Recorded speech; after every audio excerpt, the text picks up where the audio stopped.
Man like Mark Sullivan, worry yourself. Stay tuned for the thrilling episode. Woo!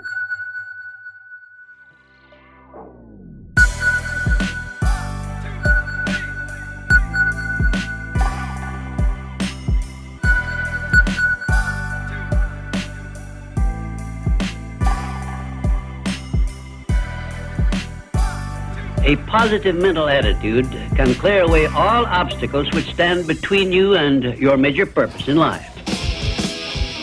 Oh, this is perfect. the Snowboard project featuring Mark Sullivan and the Beat. All right. The Snowboard project. The Snowboard project. The Snowboard project. All right, let's do it. Welcome back to the Snowboard Project. I'm Mark Sullivan. And I'm the Beav, and we are coming at you with another episode for you. Do you want to introduce our guest today, Mark? Oh man, we have a very special guest today. He is maybe one of the most popular snowboarders in the world, but more importantly, I would say that this guy has more fun with the sport of snowboarding than just about anyone I've ever met. And I'm talking about a guy named Danny Davis, and he's a pro for Burton. He has won all sorts of different contests. He's been to the Olympics, and he's done like the Peace Park. He was kind of one of the innovators on this modified halfpipe event they had at the Dew Tour. He's done all sorts of crazy stuff. So, welcome to the show, Danny Davis. Thank you. That's a hell of an intro, boys. Thank you. Nice. Thank you very much. So where are you right now? It looks like you got a nice background there, a little stone wall. Yeah, man. I'm in Mexico right now. We're catching some waves, taking a quick little hiatus. Tahoe is awaiting some new snow.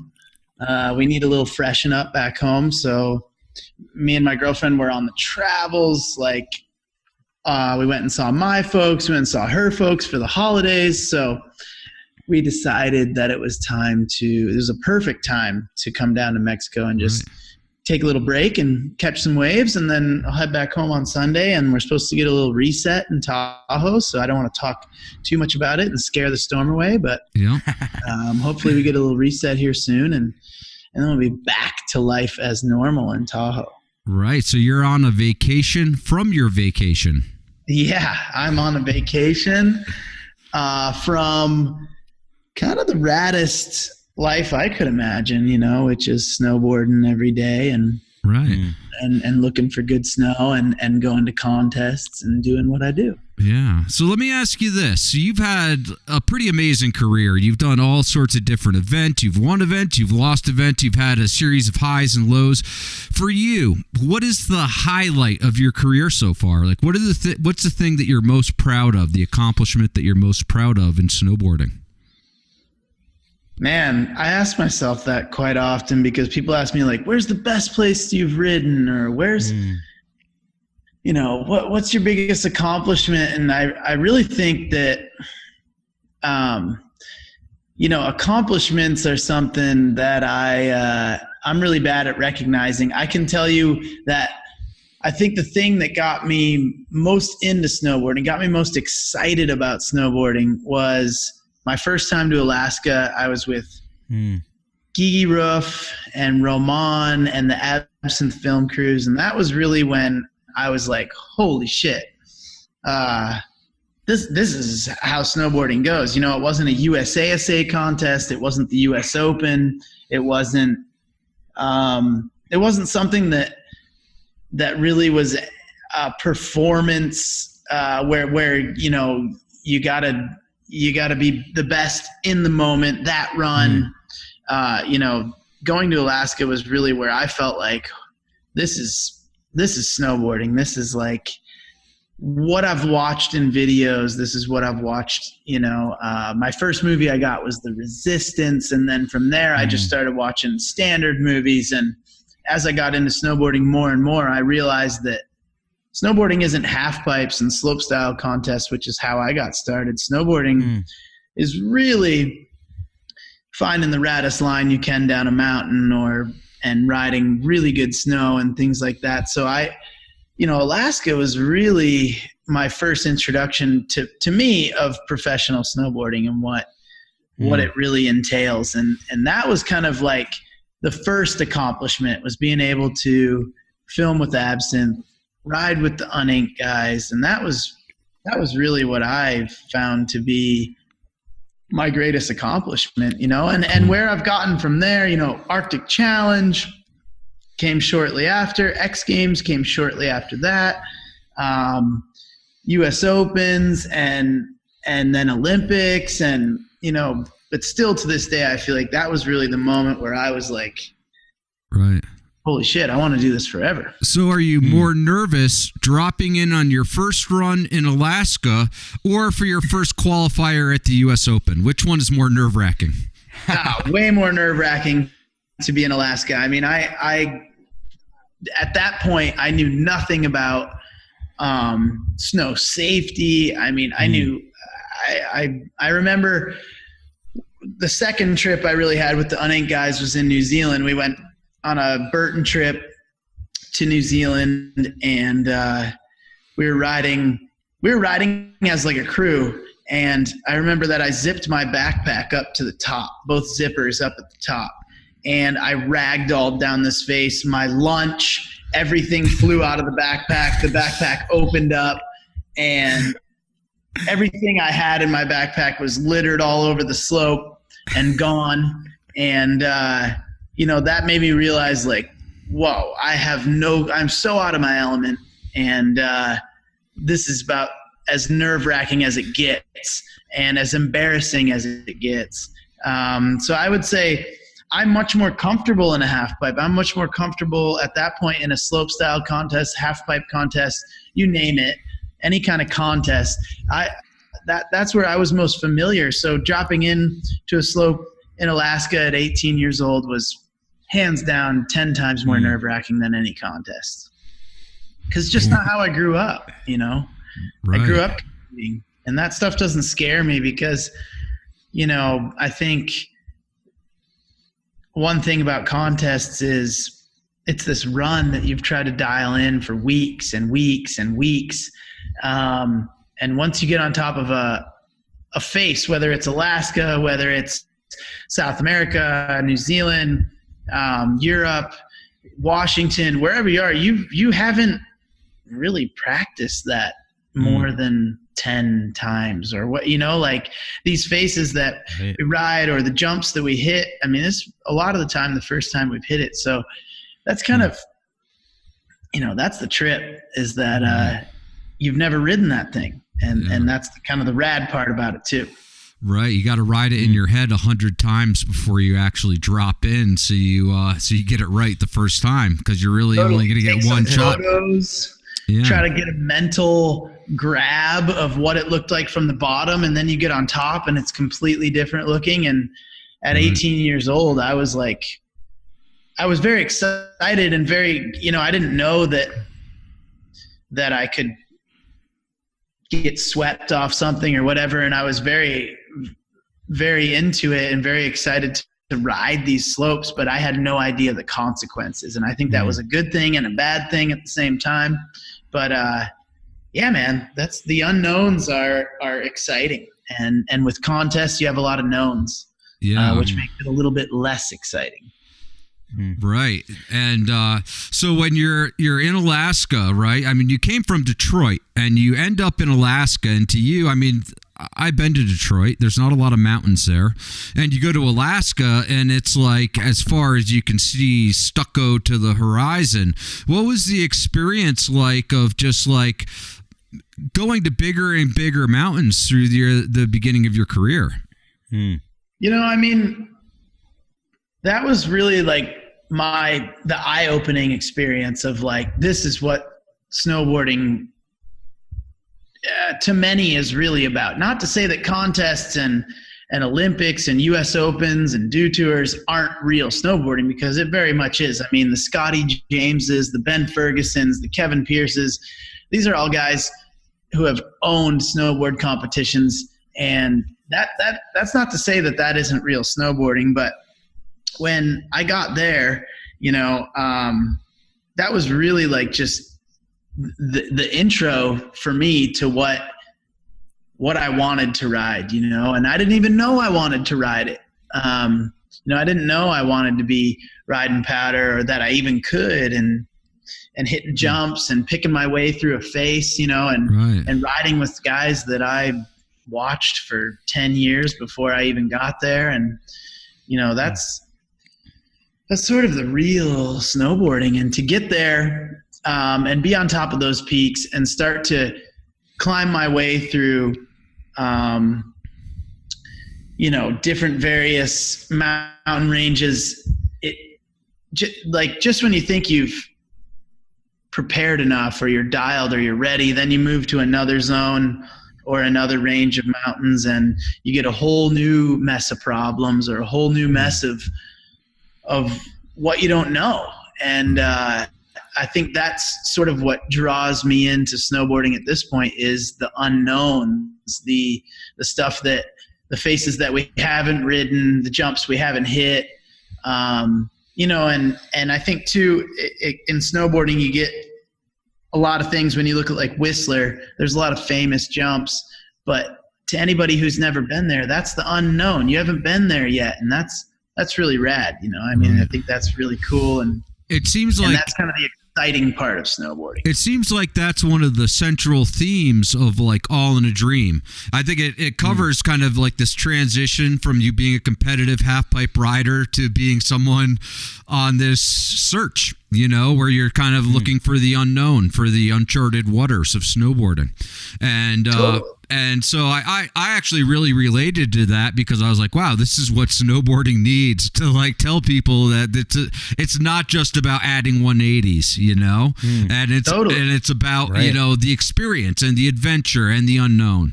And so I thought that was like a really neat thing. Was that your idea behind the movie? I mean, how did that come about? How did you come up with that idea? I mean, we're talking about it right now, but it seems like that was one of the themes of the movie. Yeah, I mean, when I sat down in front of the computer, and it's different now. Like when I was 18, Burton would say, "Hey, you're filming with Absinthe and you're going to go meet these guys in Alaska." Great. They booked me a ticket. I go. We have a great time. I got really lucky with weather on my first filming trip with Absinthe. Like, I think I went to Alaska for 2 weeks and we rode 10 days out of those 2 weeks, which I now understand that that's not how it works in Alaska. You could sit there for a month and not touch snow waiting for weather to clear. So we got really lucky. But with All in a Dream, we sat down and we wanted to make this movie, and everything that I've made that the American public sees, and this thing was kind of made for TV. It was made for ABC World of X Games. And what I wanted to show people was maybe something that they haven't seen outside of snowboarding competition. Grand Prix go on TV, X Games goes on TV. You see some of the Travis Rice kind of supernatural, ultra natural, that kind of stuff you maybe see on TV. So I wanted to touch on just sort of all these different areas of snowboarding, and also some of these different people in snowboarding. We started with sort of a bit about, baldface and sort of just riding POW with your friends. I mean, that's how everybody gets into snowboarding, is riding with their friends. And then we got into some of the transition, going to Mount Hood and riding Halfpipe. And that's kind of where I started to want to become a professional snowboarder. I went to Mount Hood and kind of had these experiences with riding with all kinds of jumpers and transition riders, rail riders. And, that was kind of the mecca for park riding, at the time. And then I wanted to also showcase these guys that ride mountains, Nick Russell, Wyatt Stassinos. These are guys who kind of took a different path in snowboarding. I just kind of wanted to touch on everything. And really, it wasn't saying like, the point of the movie wasn't to say like, hey, I'm now a guy who rides just mountains and rides just lines. It's just was to show all these different aspects of snowboarding and different people in snowboarding that I've gotten to meet along the way, and that kept me into the sport. So, snowboarding, the reason I've stayed glued to it for so long is because there's so many different avenues, and you've never mastered it all, as far as I'm concerned. There's guys who have mastered certain things in snowboarding, but to master every avenue of snowboarding I just don't know that it's possible. And that's what's so great about it. You know, there's always something to dive deeper into, whether you want to be a contest rider, a rail rider, street, you know, kind of rider, or a big mountain rider, or like a racer, you know. I mean, there's even this whole other side of snowboarding that I've never even touched, which is being the fastest guy on board. And, you know, that's what All in a Dream was kind of about, was just showing all these different avenues of snowboarding and showing that there's no right or wrong to it. It's just what you're into at the moment. Right. So, yeah, I mean, you defined halfpipe riding, or the progression of halfpipe, or helped define it anyway, for a number of years. What kind of stuff are you working on now? Are you still focused on learning tricks in the pipe, or are you focused on riding a little bit more of everything, or what are you working on for this season?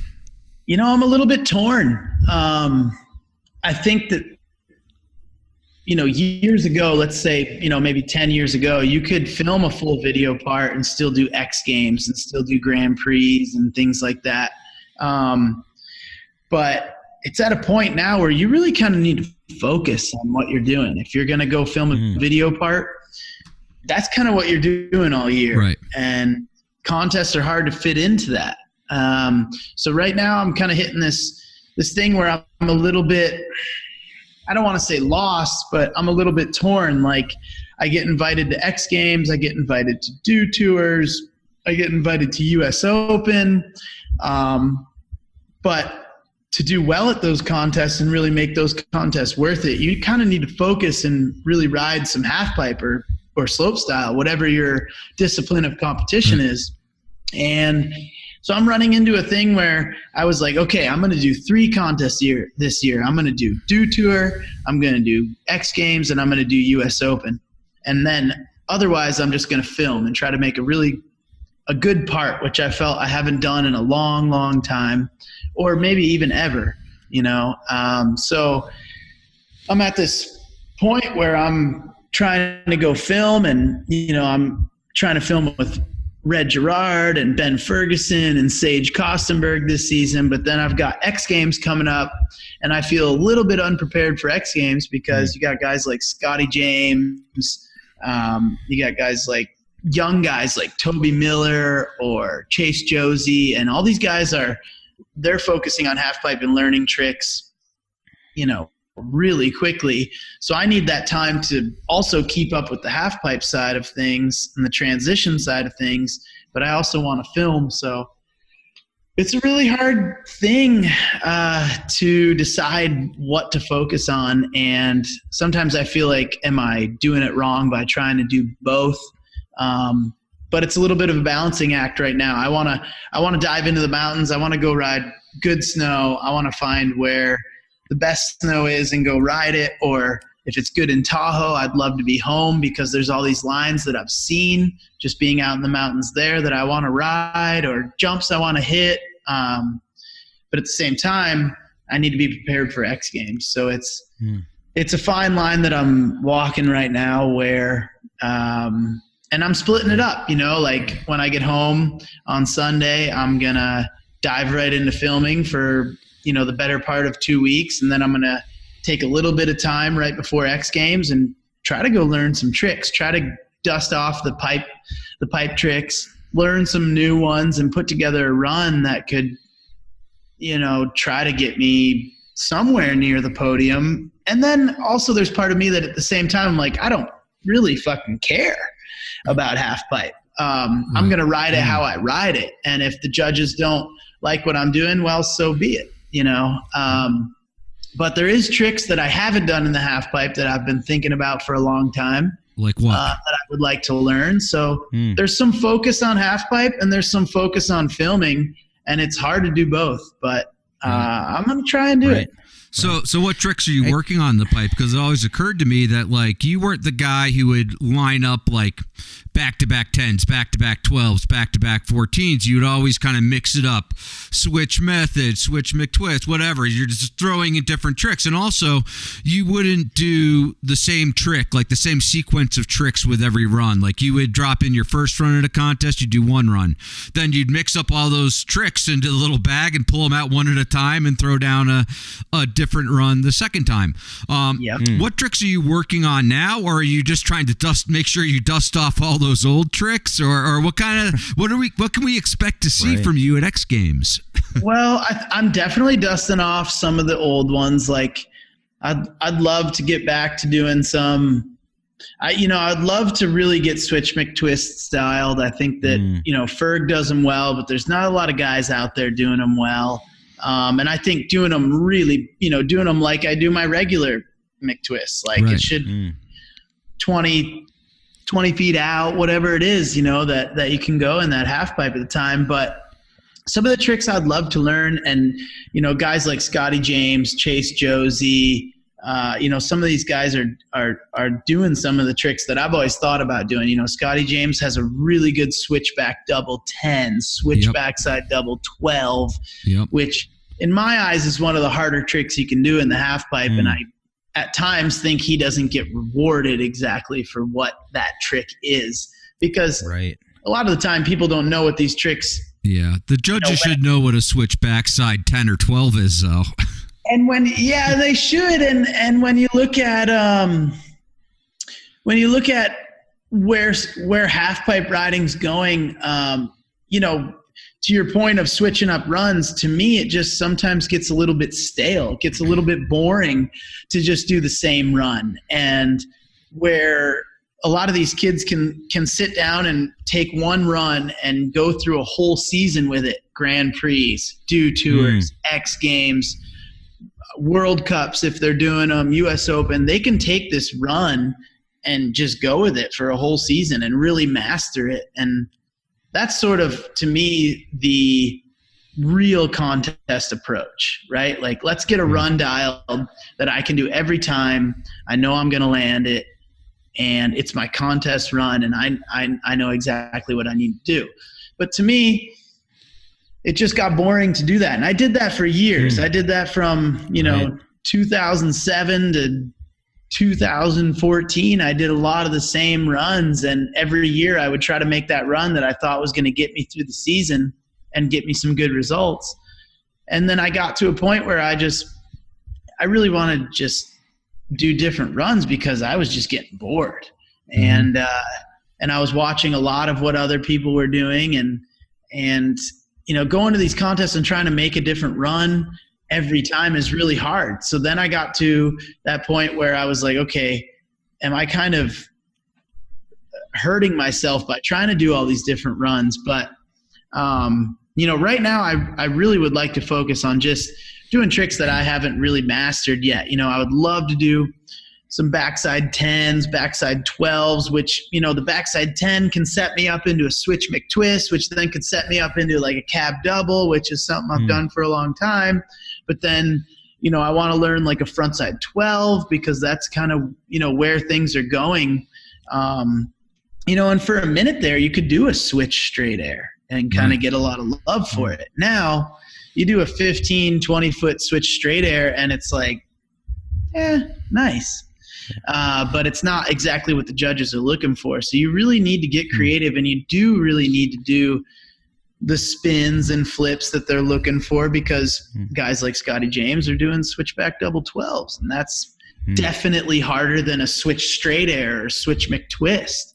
So we're kind of entered a new realm of half pipe riding here, where you just really got to be good going switch and going regular, going your natural stance. And I think it's about coming up with creative runs. I think there's a lot of tricks out there that are still left kind of untouched. Like Heikki Sorsa used to do alley-oop 540s, which is a trick you don't see anybody do because it's so challenging. I mean, the technicality of it is very challenging, but at the same time, doing a backside double 12 is very challenging too, and the consequences are really high of getting hurt. So taking all this stuff into consideration, it's I just want to put together a run that's fun for me to do, challenging in the judges' eyes. And I hate to say that I want to just please judges. But if you're doing contests, that's what you're trying to do. There's no way around it. And that's why I say part of me is like, to hell with that. I just want to do the runs that I want to do. But eventually, if I do the runs that I want to do and they're not impressive or they're not challenging enough in the judges' eyes, then I won't get invited to those contests. So really, where does that leave? Fine line of doing some shit that's cool, doing some shit that's creative but challenging. Where does that leave snowboarding halfpipe riding if like the level is so high and it's like it's even so high that you don't want to get to that point? Where does halfpipe riding go? Where is the state of halfpipe now? And especially if we see fewer kind of super pipes and people getting injured in such crazy ways. Yeah, I mean, there's definitely less 22-foot halfpipes out there. And I think when the big halfpipes came into play, a lot of the resorts kind of play into that. Right? They started to get rid of their 22-foot halfpipes because the American public or the general public, let's say, doesn't really want to ride that. It's a little bit too intense. The 18-foot pipes and some of the smaller pipes are more fun for people to ride, the general public. And so I think you're getting this thing where it's like if you can find a good 22-foot halfpipe, nice work. Locks has a good one. Right. Breckenridge has a good one. Yeah, you're at Breck, Copper, Mammoth, or Locks. Yeah, right. And it's becoming more challenging to find these halfpipes, which is a shame. But at the same time, it doesn't surprise me because you look at vert skating. Okay, we had vert ramps since the inception of transition skateboarding, right? We had these vert ramps. At first, they were like 8 feet wide. They were like demo ramps, right? Like a 10-foot wide vert ramp, basically. And it was like this kind of back and forth thing. And that was hot for a while. Tony Hawk did his 900. There was vert ramp contests for a long time.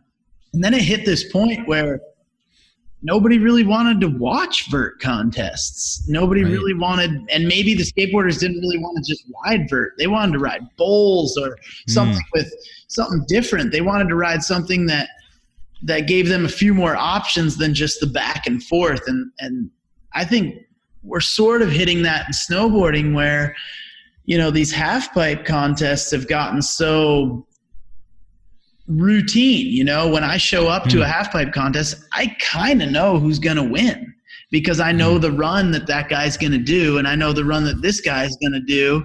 And, it's this guy's run against that guy's run in the same halfpipe that we just rode the weekend before. So I think halfpipe riding's in a little bit of a situation right now, and slopestyle, where we're in a situation where the more flips and more spins are the only way for the judges to be able to judge one guy from the other. And the beautiful thing we have in halfpipe riding is the height. When guys aren't going as big as some of the others, that really makes a big difference. And in slopestyle riding, I feel like it's a little bit harder. You got a lot of guys doing backside triples, frontside triples. There's a couple guys doing quads, but as long as that guy's doing a triple just as clean as the next guy, there's no real difference. And especially because these high flipping, high spinning tricks don't allow for a lot of style. You got to hang on and just flip. And that's why it becomes a hard thing to judge. And that's why halfpipe riding is kind of lucky in a sense, because we have amplitude that really negates who's doing better than the other. And that's a great thing. But when you see things like Dew Tour taking something off of Peace Park and kind of changing the halfpipe, it throws a whole new thing into it. And sure, Scotty James is one of the best halfpipe riders there is right now, and he ends up winning because there's the halfpipe is a big part of it. But at least there was this change. To me, I had a lot of fun at Dew Tour. I had a hard time figuring out that course.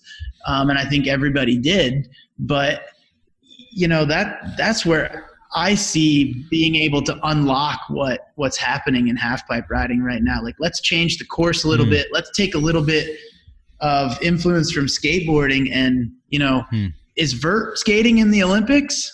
No, it's this park contest. Right. And, the street stuff that changes from contest to contest is in the Olympics, because that's what's, the skaters are into. You're not seeing vert ramp in there because, well, nobody really wants to have a vert contest. And I feel that's a little bit of what's happening in halfpipe riding is we're hitting that block of the same old, and we know who's going to show up to the contest, and we kind of know who's going to win. So as soon as we can unlock more transition opportunities, hips, creative transition features, I think we're going to unlock a little bit more out of halfpipe contests. Okay, so let me ask you, the modified Superpipe, obviously something we hadn't seen. I enjoyed watching it. I really liked watching it. There were features in there that people couldn't do doubles and triples off of for once, and they had to do a 540, or they had to do something and really add an element of style. Talk to me just about your thoughts on that. I also noticed a lot of people that were saying, like, this was a really fun event. I had so much fun. Best day ever. I think you even said that. Well, I think it was stated in every interview of that on that show. And I thought, like, wow, they were really having fun. It wasn't just about trying to throw the gnarliest thing all the time. And, the winning run had a giant method in it. Talk to me just about your feeling watching that kind of unfold, and then also what your involvement was in actually that format and coming up with that. I think I'll start with that. My involvement with that format was that I've pushed for a long time. I've talked to the people at Burton about, hey, let's change up the US Open. Like, let's add hips at the beginning and hips at the end. You're still going to have a half pipe all the way in between, but let's change it up a little bit. And the same with Dew Tour. I've been trying to get them to do that for a long time. X Games, I don't really have that in there, but I've been pushing for that for a while, just because snowboarding started to me as something fun to do with my friends and family. That's why I got into snowboarding. And I think a lot of people can relate to that. Why did they get into skiing? Why did they get into snowboarding? Why did they get into skateboarding? It was because they were looking for something to do on a Tuesday afternoon after school, Wednesday afternoon after school. And that's what was fun to them. Basketball wasn't fun. Baseball wasn't fun. Skateboarding, snowboarding, surfing, whatever it is that you're into, you get into it because it's fun. And when that fun starts to stop and it gets too routine and it doesn't change, that's when we start to look elsewhere, my involvement with the Dew Tour was constantly saying to them, let's change this thing. Let's have some fun. Mountain Dew, you're the biggest supporter of Peace Park. And how do we get this into a contest format that goes on TV, or that goes to sort of snowboarders worldwide? How do we start to implement this? And, last year Dew Tour took a big step and was like, we're going to add rails and some stuff to the half pipe, but they couldn't change it too much because it was an Olympic qualifier. This year was the first year they're like, we're in, let's do this. Let's add some stuff that you don't normally see in a half pipe contest. And we're not just going to be adding it after the half pipe contest. This is going to be the event. And I got to give a lot of respect to the Dew Tour, to Mountain Dew, and to Snowpark Technologies for really taking that on, because that's a big step to take in a way. So I didn't really have too much about what the course looked like. They definitely came to me and said, hey, this is what we're going to build. What do you think? I said, this looks awesome. I think any change is great at this point.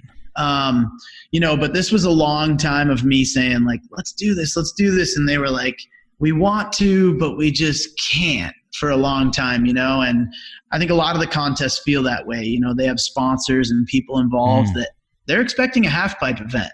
And once you change the half pipe, maybe the sponsors aren't getting what they want out of it or what they expected. So I give a lot of props to those guys at the Dew Tour. for doing that. So, that was kind of my involvement there with Dew Tour. It was just years of saying, let's change this thing up. As far as the riders go, I think everyone really, it was a challenge to figure this course out in 4 days, right? 4 or 5 days. Like, when we go to Peace Park, we're riding it, just trying it out, and there's no contest at hand. So everyone's just riding, having a blast. And there's no like, okay, you better figure out your run because come Saturday, you're going to need to do your run. That doesn't exist at Peace Park. So it was really cool to see the one run format come into play. Like, all right, what can you do on this course in one full run? What can you do? Right. And, it was, I think, challenging for a lot of us, but so much fun, man. I mean, I think challenging is fun, right? Like when you're good enough at something and then a challenge is presented to you, you try to figure it out. You try to overcome it and put something cool down. So, where Halfpipe is going, I don't know. Where transition riding is going, I think it's only up from here. There's so many ways to sculpt snow, right? To have fun with it and to limit ourselves to this 500-foot long halfpipe that's 22 feet long every time, every weekend, Grand Prix, Dew Tour, US Open, you name it. It's always the same. I think we're limiting ourselves a little bit, and I think we're limiting the fun a little bit too. So it's really about what the riders want. And if the riders are all speaking and saying, hey, this is rad, this is what we want. And I'm not saying the riders are saying that, but if there comes a time when they're all saying like, this is the shit, this is what we want to ride, then contests need to step to the plate and start to make courses that make the riders happy.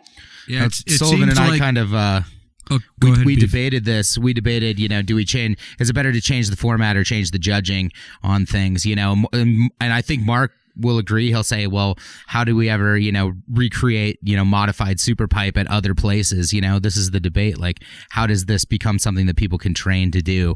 Or is it just going to be this one-off event every year? Yeah, but you can't. Like, that's the beautiful thing. Right. Like, showing up to an event and not knowing what run you're going to do has a very, and I reference skateboarding a lot, and sure, I apologize, but when those guys show up to a Vans Park Series or something like that, like, they don't know the run they're going to do. Pedro Barros is going to do some fat ass crail, and he's probably going to do backside 5, but where it happens and at what point in the run, who knows? And that's what we've been watching forever. Like, skateboard parts and snowboard video parts have been around forever, and guys have been doing, kick flips over stairs and hitting big handrails. But when they're presented with a new handrail and they get to backside tail that thing and it's 20 stairs or whatever, like, that's, every professional skateboarder can do a backside tail, but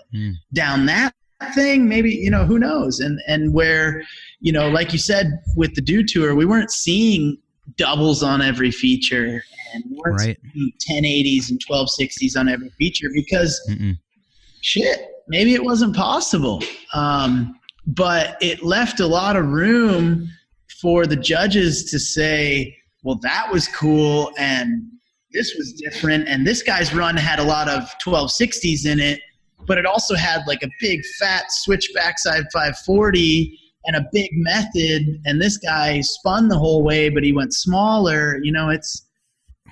I think that's where we don't have to change the format. We're changing the terrain, and that's a good thing. And, because there's nothing wrong with the format. I think one run is great. I mean, jam contests are awesome, but they're also super hard to judge for those guys because, well, everybody can land their best run when it's just a straight half pipe. But once you start to change things and change the terrain, now the judges have another thing to judge on, which is trick selection and,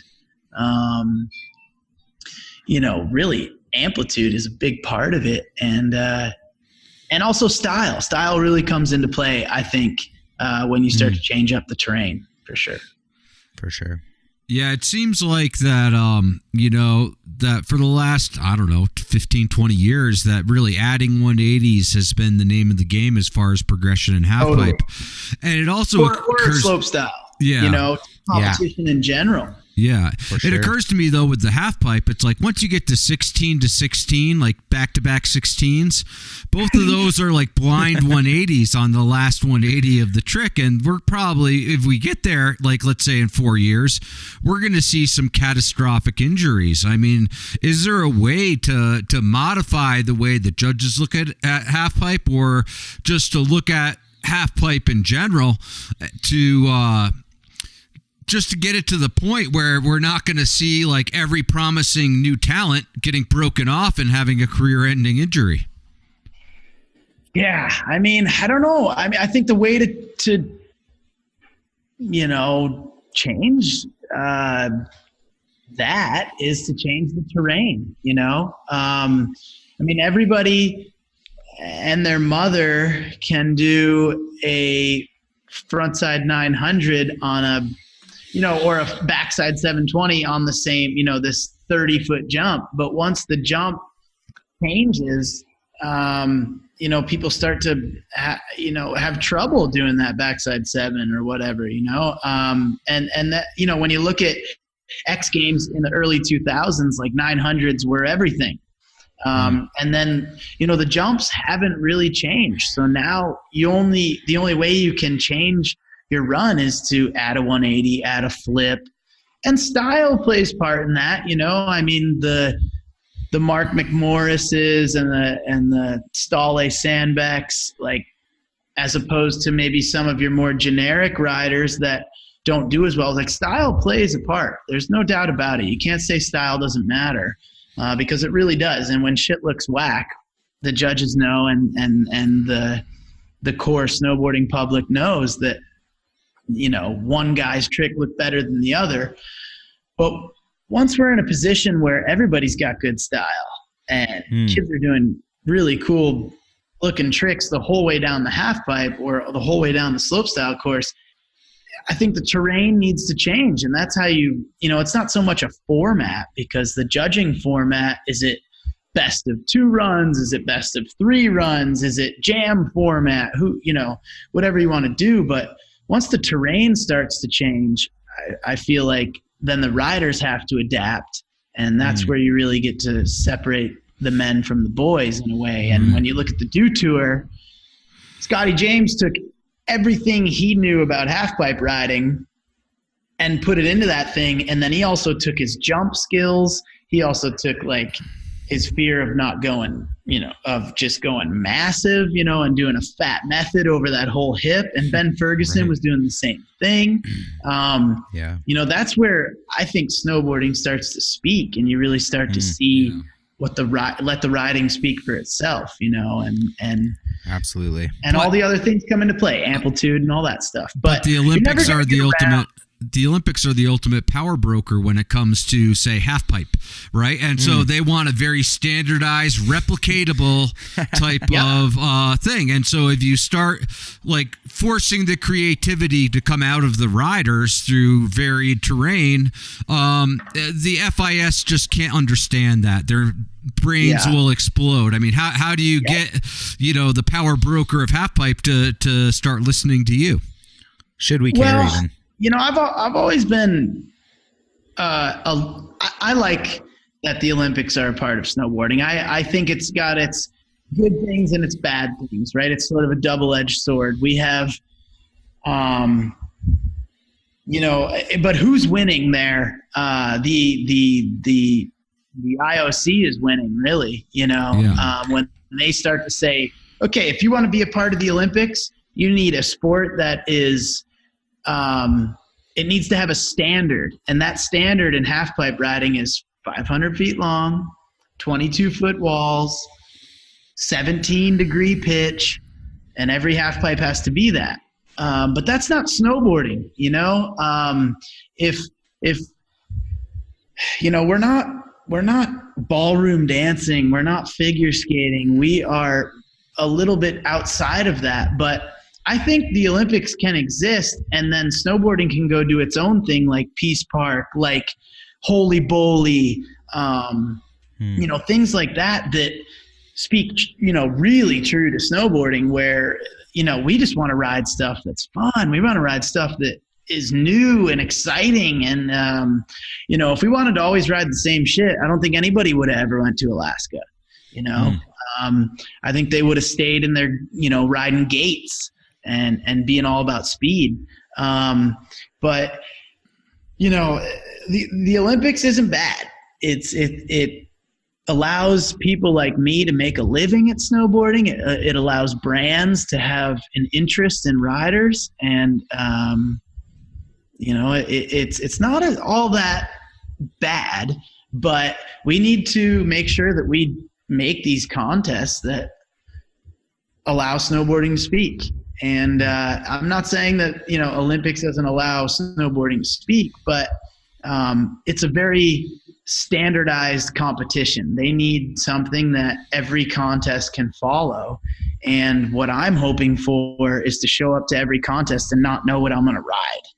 And that sounds maybe silly to some people, but when you've got riders who can go to a halfpipe every day and dial in a run and just roll with that run for the year, I mean, that to me is so standardized that it's just not that much fun. So, and that's where my movie All in a Dream, I think that's where things like Dew Tour, like we're speaking on, we like to have fun. Snowboarders like to have fun, and that's what got us into the sport. So if I'm going up there at 8 a.m. to ride an icy 22-foot halfpipe that's 500 feet long, cool.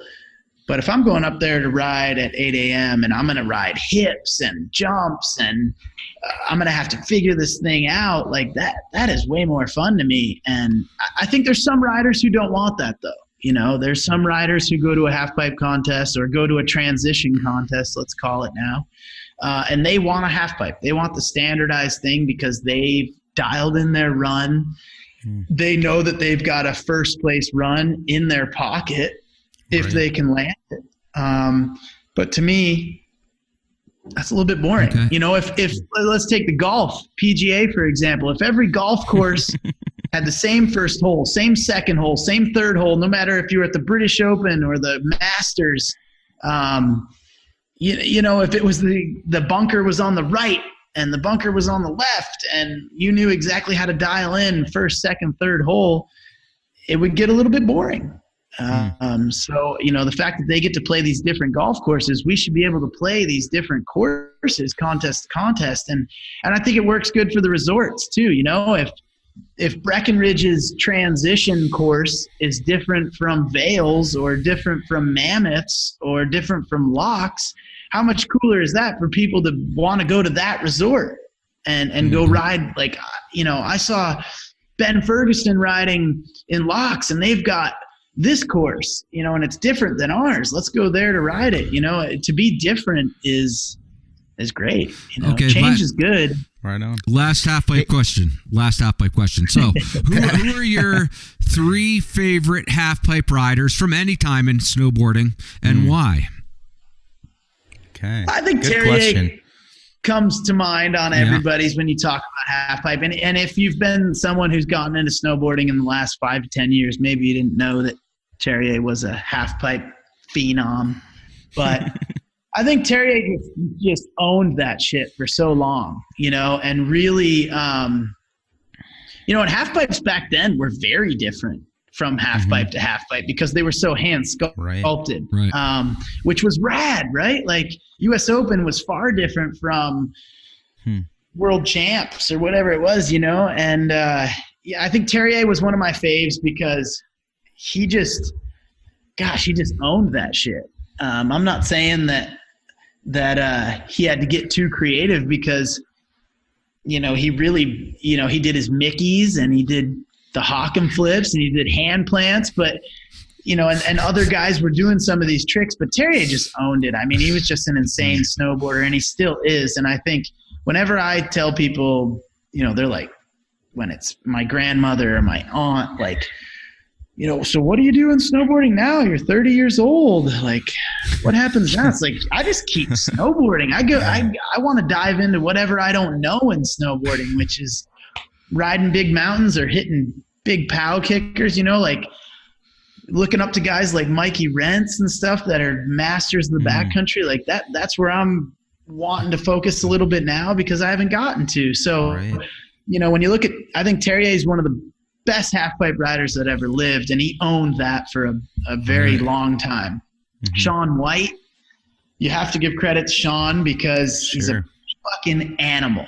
I don't know many 31 or 32-year-olds that can – I don't know any 31 or 32-year-olds that can do the run that guy can do. So you got to give a lot of respect to Shaun, because he's like Terrier, he just came in and owned the halfpipe. Kevin Pearce was another one that I am close with, and that I think mastered the pipe game for a long time. And now thinking about, the current era, I really respect Ben Ferguson. I think he's a great snowboarder. He's an all-around snowboarder. Scotty James has really come in and mastered, a lot of tricks, and he's a great slopestyle rider as well. And I think those are the kind of people that I draw to, people who can ride a lot of things. Gabe Ferguson, great style, has a lot of tricks. I think he's one of the more underrated kids in halfpipe riding.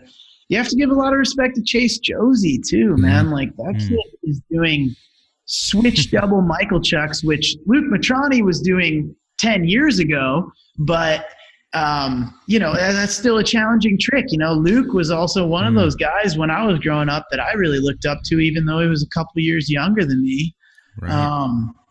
There's a lot of good riders. Pat Bergner's a really good rider.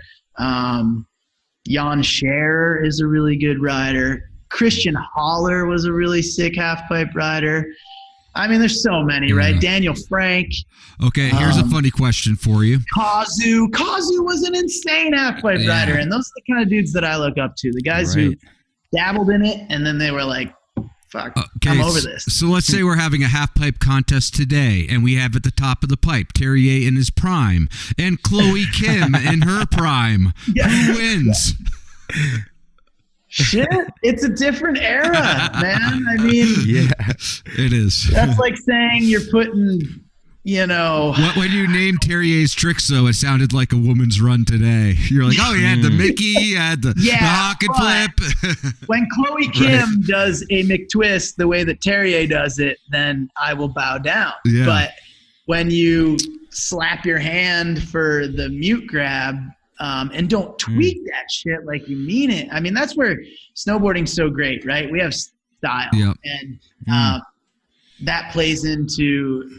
That's a factor when it comes down to it, So does Terrier beat Chloe Kim today? Maybe he don't got the front 10 or the double 10, but dude, he's going to do the sickest method you've ever seen. Then linked with probably a sick, air to fakie indie. And then he's going to do a hawk and flip all dope. And, gosh, that's so hard to say, but, it's a different era for sure. Yeah.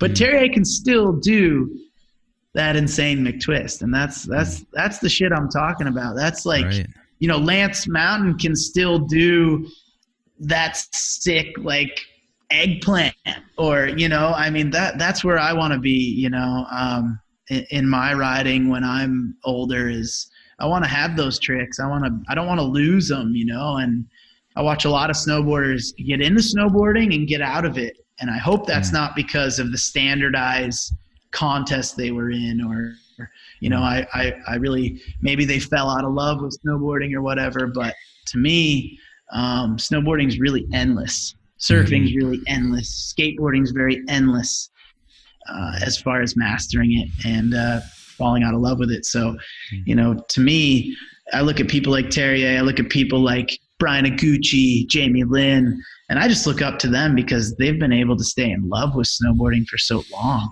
And it's hard to do that. Yeah. So let's roll back the clock here a little bit, because you said that, snowboarding, skateboarding, surfing, they're endless, right? But it seems like there was a time, let's say, 2010, when you were competing to make it to the Olympics, and it seemed like snowboarding almost came to an end for you. Can you tell us a little bit about that story? Yeah. Snowboarding almost came to an end for me because, I was a dumb little kid and I got super hammered. I had just won a contest. I was on top of the world. I had just come off of a mammoth win. It looked like I was going to the Olympics. Yeah, you were beating Shaun White straight up. Yeah, it was great. It was a good time for me in snowboarding where I was on a super high.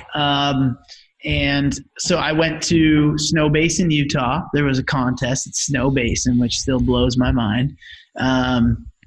And I won an event, and we wanted to go out and have a great time, and we did. And then I ended up driving a four-wheeler into a fence and breaking my back and shattering my pelvis. And, the doctor said to me, hey, you're going to walk, which is great because you're an idiot and you made some really bad decisions, but you're going to walk again.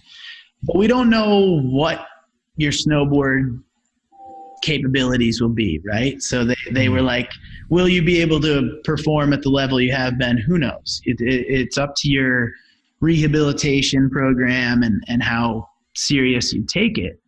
And snowboarding was sort of taken away from me for a moment. And man, that was one of the scariest things I could imagine, was like, not being able to do a Mick twist or do a big alley-oop in the halfpipe or just go take a really nice pow run, and what really hit home for me was that, I had this friend, Kevin Pearce, who had just gotten injured a month prior, and he was doing it snowboarding. He was doing it trying to push his level of snowboarding, and I was pushing my level of stupidity, and we were in similar boats, but his was much more major, and it was like they didn't know if Kev was even going to be able to snowboard again. For me, they're like, you'll be able to snowboard, but who knows at what level.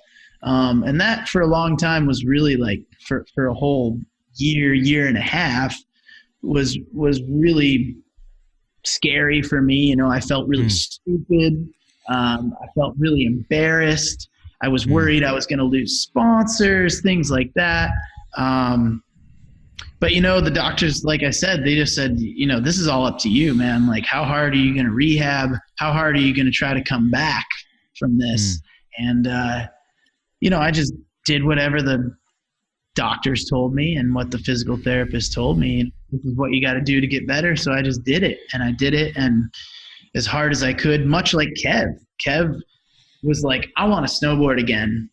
And that was his focus after his head injury. And, that was just kind of like, you got to look at what's important. And if snowboarding is the important thing to get back to, then you just got to do whatever you got to do to get back.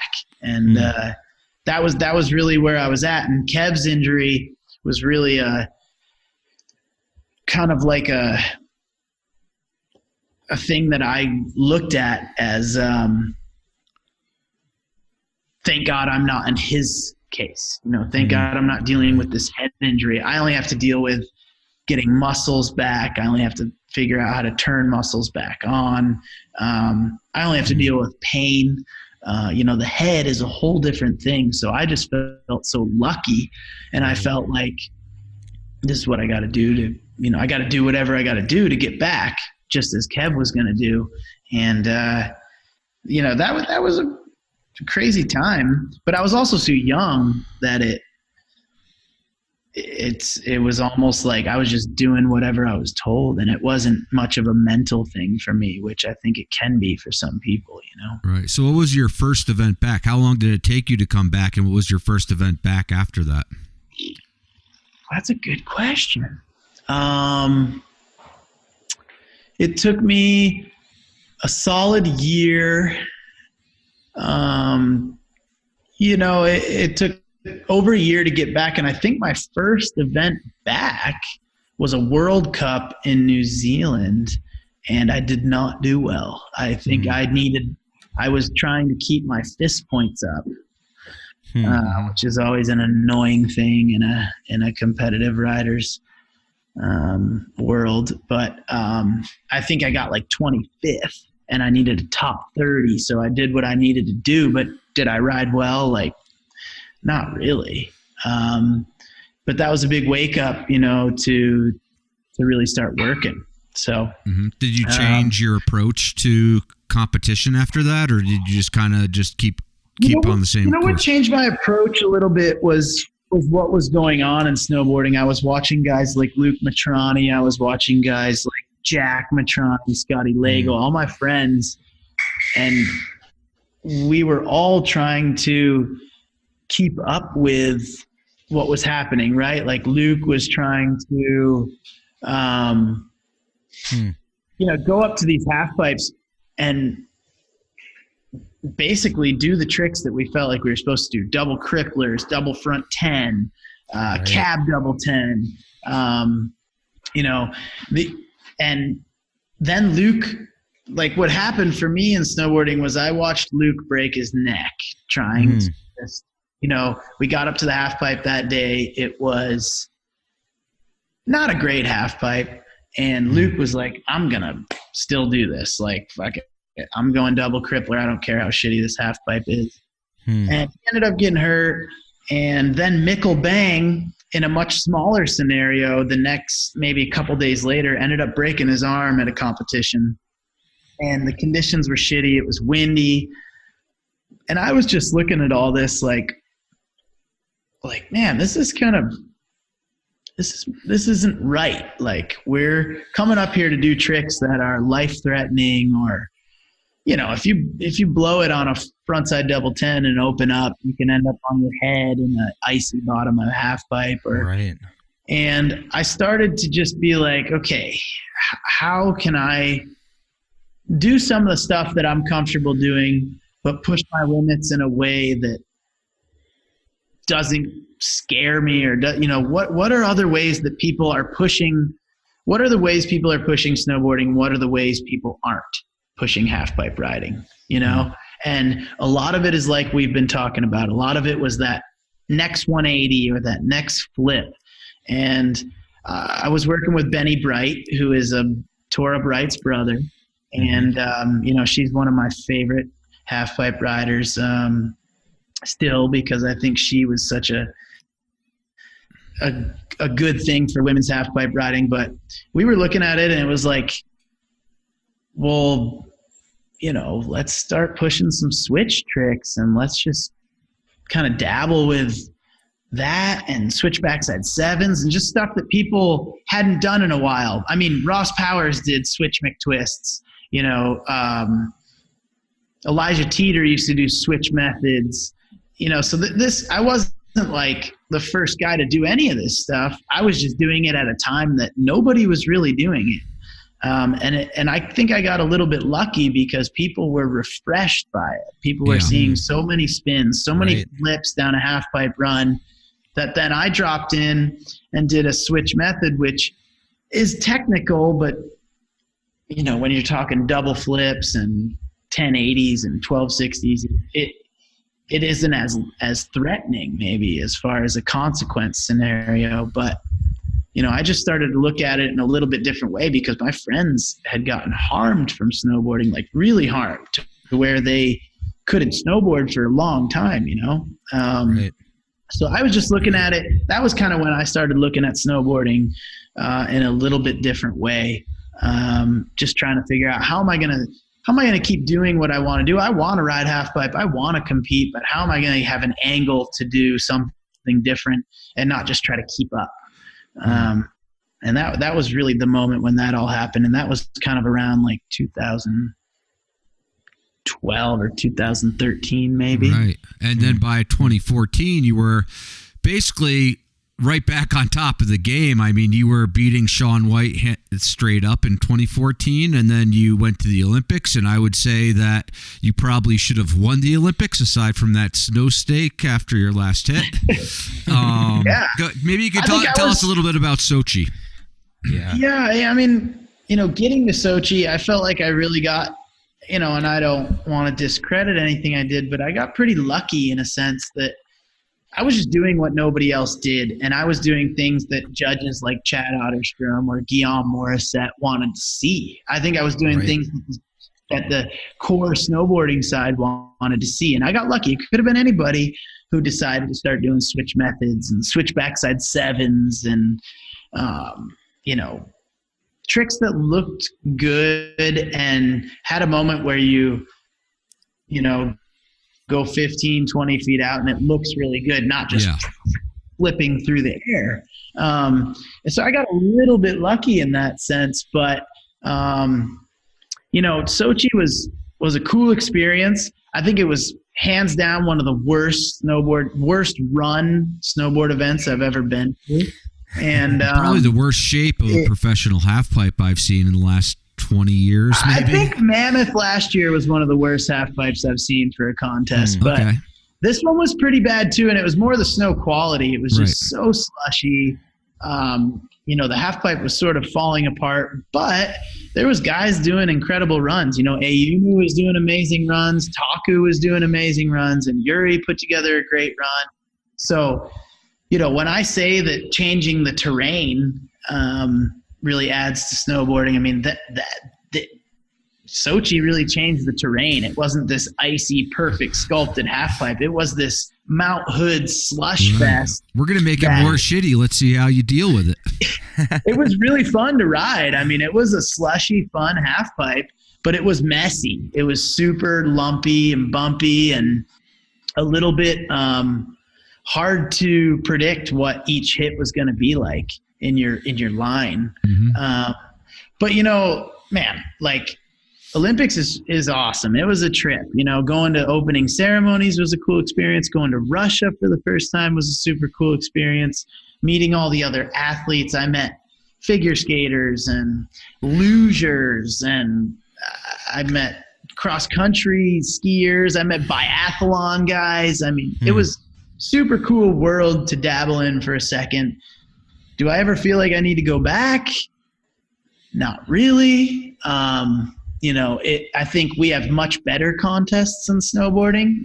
Things like the X Games, US Open, Dew Tour, even Grand Prix, can be a lot better event than that is. And the other side of Olympics was the thing that we never experienced was qualifying semifinals and finals all in one day.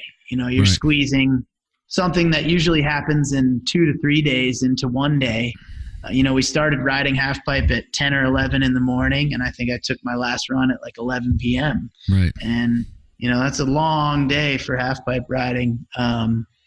But that's what Olympics is, it's a show, and so is X Games. But you went for it again in 2018. Was that because your sponsors wanted you to get that kind of exposure? Or was it because you were kind of like, I have an unsettled score to finish here?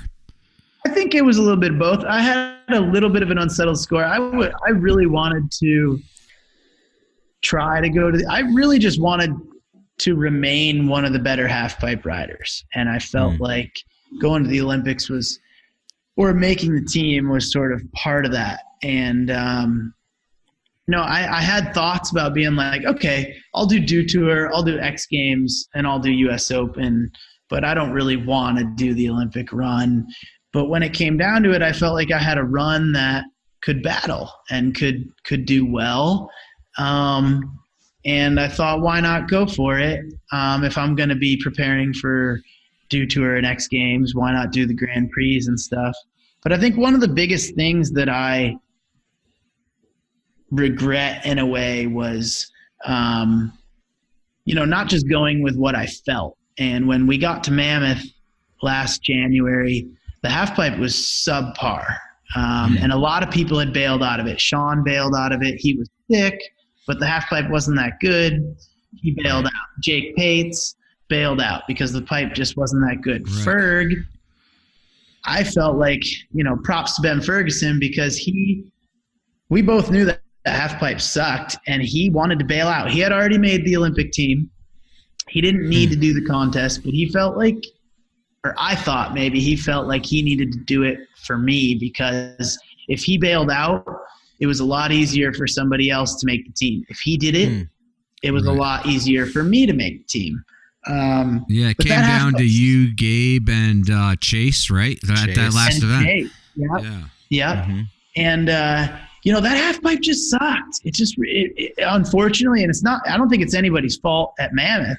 They just didn't have enough snow. It was the way the winter was working.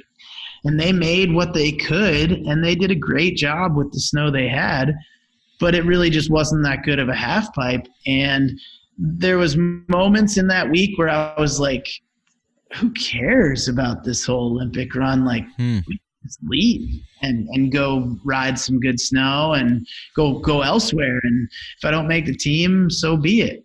At least I'll have the rest of the season. And that's where we got to contest night. And I kind of I was watching everybody riding, Chase Josie was riding really well in this very average half pipe. And I was like, that kid's going to win. And I'm not going to make the team. And that is so fine. And I was like, I'm just going to do my run. I'm going to do my thing. I'm going to have some fun. It's nighttime. Let's ride this half pipe and have a blast. And I kind of let my competitive side get ahead of me and just was just like, I'm going to do this contest anyway, when maybe I should have just been like, this half pipe kind of sucks. I'm going to bounce. If I land this 12, I could make the team. Yeah, or something, I mean, that's exactly what happened. I was like and I wasn't doing a run that I had never done or anything, or even a trick. I was doing front double 10. I'd done it however many times that year. So I was just like, I'm going to ride this contest, have a blast. And if Chase wins and beats me out for the team, I'm hyped for that kid to go to the Olympics because he's a cool kid. He's riding really well.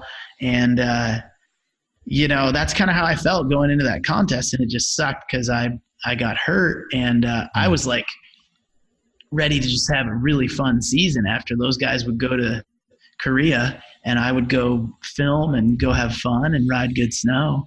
But I ended up getting hurt. But, last year was like, I wanted to be a good half pipe rider as I do now. And that's why, in a week or so here, I'm going to go ride some half pipe. I'm going to go ride some transition and try to learn some new tricks just like I did last year and try to continue to be a good half pipe rider because that's what I'm into. I like riding transition. Part of me wants to say, if it's a normal 500-foot long 22-foot half pipe, I don't really want to be involved because I'm just bored with that. But I think X Games is a great event.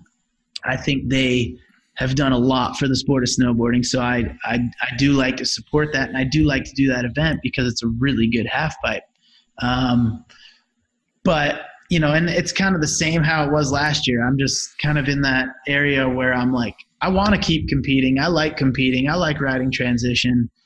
So I'm going to try and keep staying at the top and keep staying on my half pipe riding because I look up to guys like Terrier and like Gooch and Jamie who, they've really stuck with riding. They've really stuck with it because that's what they love to do. And that's kind of where I'm at with half pipe riding. I'd love to continue to do it because I really enjoy it. It makes me feel like a good skateboarder.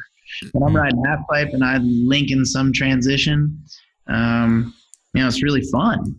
And I love to do that. And once you stop getting invited to X Games and all these kind of the best contests that we have, you start to not be able to ride the best half pipes in the world. Also, you kind of give that up and you start to have to ride whatever half pipe comes your way. So that's the other part. If I want to ride good half pipes, I need to do the contests that make the best half pipes. And that's kind of kind of where I'm at. And does Burton want you to compete? Does Burton want you to go to the X Games and to go to the Dew Tour? I mean, those are on TV. I'm sure they do, but they don't. There's no pressure from those guys. I think they would like me to do whatever I would like to do. And, I'm pretty close with Jake, and nobody, especially him at Burton, would say, do something because we want you to. That guy is about as cool as it gets when it comes to having passion and doing what you want to do. So I don't feel any pressure from those guys. It's a personal pressure of wanting to stay in it, stay a good half pipe rider, stay a good transition rider, and stay at the top of my own riding. I would love. There's a couple tricks that I haven't done in half pipe. There's a couple that I'd love to learn, and cool. So you said that Burton doesn't put any pressure on you. So here's a hypothetical question for you. Let's say Jake Burton hands you a beer at 10 in the morning. Do you drink it? No, because a beer at 10. That's not what we're going for. We probably want more of like a Bloody Mary. I'd be like, hey man, where's the bloody at? Right. Okay. Hey, so let me ask you a question. We'll change the subject here. I've always appreciated seeing you and your friends, always in your little acting roles, into going to X Games. You did the Dumb and Dumber skits, and most certainly in your most recent film there was a lot of acting. You think is acting something that you want to pursue? And then a follow-up question. I want to know your 3 favorite movies and why. So acting is great. We've been doing it for a long time. Jack Mitrani has been making videos of us, with whether it was Frends Vision or it was back in the day before Frends Vision when we were just kids at Stratton Mountain School or in Mammoth hanging. I mean, me and my brother were always into movies, and into Saturday Night Live, or we loved Chris Farley. I mean, acting is super fun, and I'll do that anytime. I would love to dive more into it. Is it something that I'll pursue? I have no idea. I mean, I think, snowboarding is really, really what I want to pursue, and different avenues of snowboarding. But yeah, acting's fun. Being not yourself. I think I just appreciated all the characters that you were in your film. I was like, oh yeah, he's just everything he wants to do. So yeah, I mean, it's, acting's awesome because you don't have to be yourself. Right. And anytime you don't have to act yourself is super fun, right? Anytime you get to dress up. That's why Halloween, I think, is such a blast. That's why, dressing up anytime and not being yourself is awesome, because you get to, you get to paint this other character that isn't you. So it's a blast. Favorite movies. There's so many. I mean, Young Frankenstein was kind of like, any Mel Brooks film, really. Right. I'm down. Blazing Saddles. Yeah. Those are all killer. Any Chris Farley movie, even Almost Heroes, which I think was one of his last movies. I'm still down. I love Chris Farley in any of his movies. Tommy Boy, Black Sheep. Man, there's so many good ones. Even him and Billy Madison is insane. Totally. I loved Chris Farley. But top 3, it's hard to put him down. But and then Dave Chappelle, like that, whether it was Men in Tights. I don't know if you remember Dave Chappelle and Men in Tights. Yep. He was awesome in that. Comedy is your genre, though. Half-baked. Yeah, hell yeah. I mean, I love other, there's a lot of good non-comedy movies, but yeah, I'm way more of a comedy guy. Okay. So now you and your friends are all into music. You're sponsored by Martin Guitars, which is a dream. Crazy. Yeah. Now, are you a big musician yourself? We know Mitrani is putting out music, which I thought was cool. We heard Monsters in there. Those guys are much better musicians than I am. Jack, Luke, my roommate, who's traveled with the Absinthe Films crew. His band's called Easy Giant. Those guys are all far better musicians than I am. My brother is really my connection to music. He's an insane musician, no matter what the instrument. He's a very good vocalist too. I've just always loved music. I play guitar, I play piano, I know some chords on banjo, mandolin, whatever. But I honestly love listening to music probably more than I like playing it. And I love playing music as long as there's nobody there to listen. Martin, that was a really rad thing. That was totally inspired by Burton. They actually are, we worked together when I did that board graphic for the Olympics in 2014. And that was the most insane thing. They gave me like a few $1,000s to spend on guitars. And I was probably the man that year because I gave out the best wedding presents. I gave out the best birthday gifts because I had this Martin budget that I could dive through. But music is a huge part of my day to day. Wake up in the morning, listening to music, travel on an airplane, listen to music, driving in the car. I don't think that's very outside of. So what are your top three bands? Top three. Bands? Yeah. Or musicians, artists, if you will. It just depends what time in my life. Holy crap. I went through a huge Neil Young phase. I went through a big, Zeppelin. I bought How the West Was Won when I was 13 or something like that. I bought a record player when I was 13 and my dad was giving me all his old records. He had Floyd and my dad had a really random genre or a bunch of different types of albums. I remember I had Tower of Power was one of the albums he gave me. The Wall was one he gave me. He gave me some Clapton albums and probably one other disco album that I just listened to for a long time. But man, I went through, like I said, a big Neil Young, Pink Floyd, Led Zeppelin, all that phase when I was young. And then I got into Sabbath and all that for a while. I was really into Sabbath for, years ago. I was super into Sabbath and then got super into soul music, Sam Cooke, Bill Withers, Aretha, all that. There was I listened to it all and I enjoy it all. And now I've been really listening to a bunch of Afro psychedelic music, which,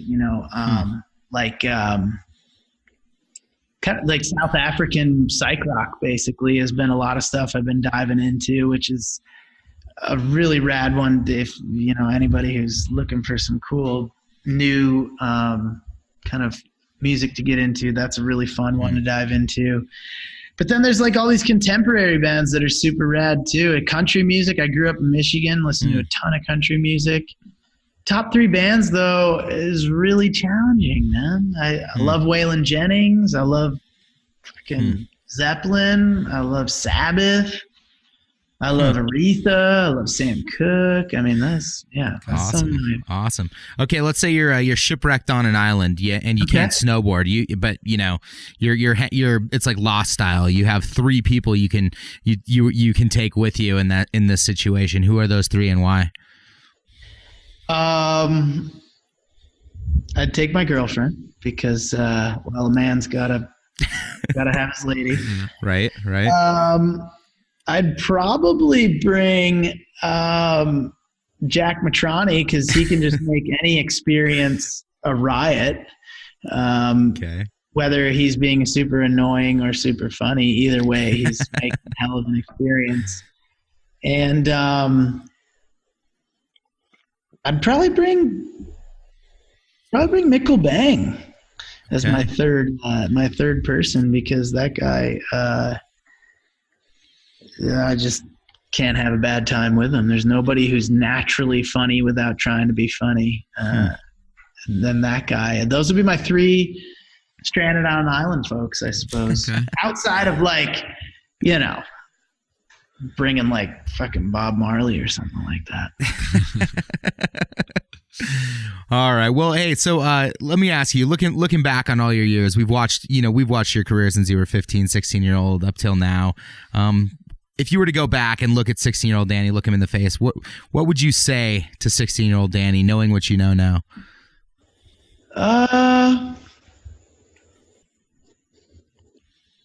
Just keep. That's a tough one. I don't know. I just have a good time, do what your gut tells you, and go with your gut in a lot of instincts, because there's been times when a lot of outside forces taint the way that I'm gonna do things. So I think that natural inhibition is really like doing what you're feeling is always I think the right call. And I think I would just tell myself, like, hey man, do what you feel like doing, because that's what's going to make you happy, and that's what's going to steer you. Being happy is what steers everyone's life in a good way. I think it's when you get sad and it's when you get dark that shit starts to go wrong. So whatever keeps you happy, just do that. Yeah. Okay. All right. Okay, so last question for you here. It's getting dark where you are. It's getting dark where we are too. So it's getting brighter where I am. Yeah, but okay. So tell us about your best day of snowboarding, most memorable day of snowboarding ever. Of snowboarding? Yeah, snowboarding. Sure.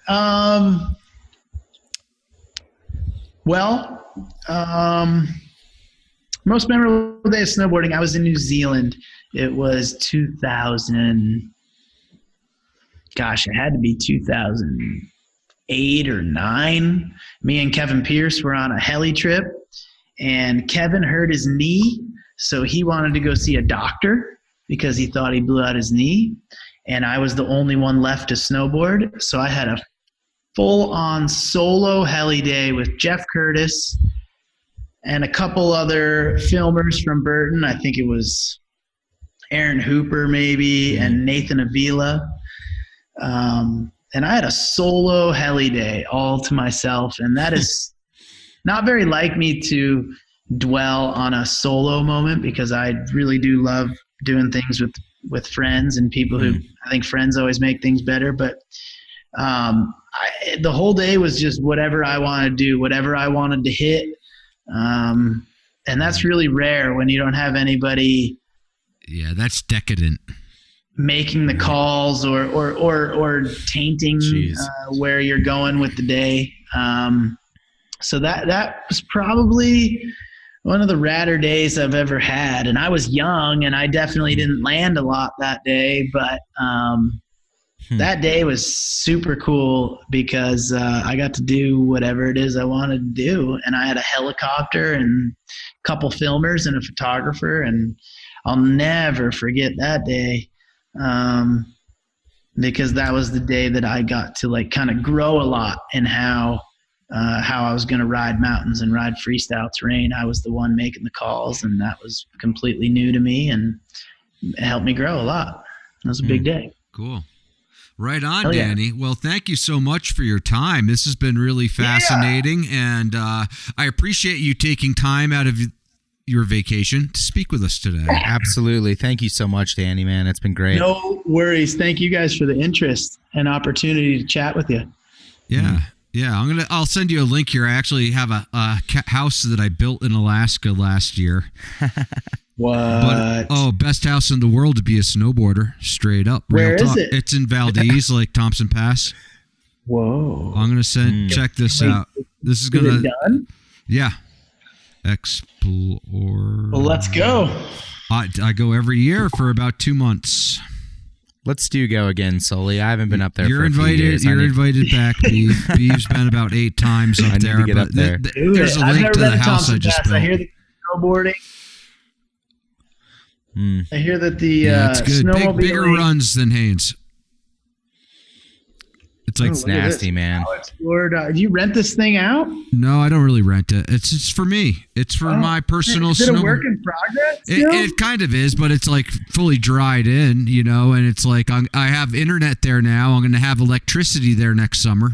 So I'm not going to need, I have a generator. I was going to do solar on it. Is land expensive there? Well, you can't get it. That's on like National Forest Service. And so I just got tapped on the shoulder because I had brought so many people to Alaska.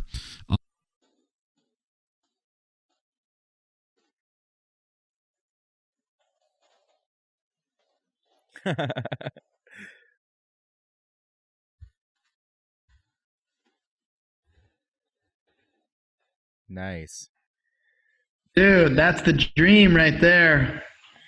Right? That's what it's all about. Find some land that you can ride POW for the day you die. There you go. Killer. Yeah. I will. Deal. For sure. Do it. Yeah, boy. Yeah.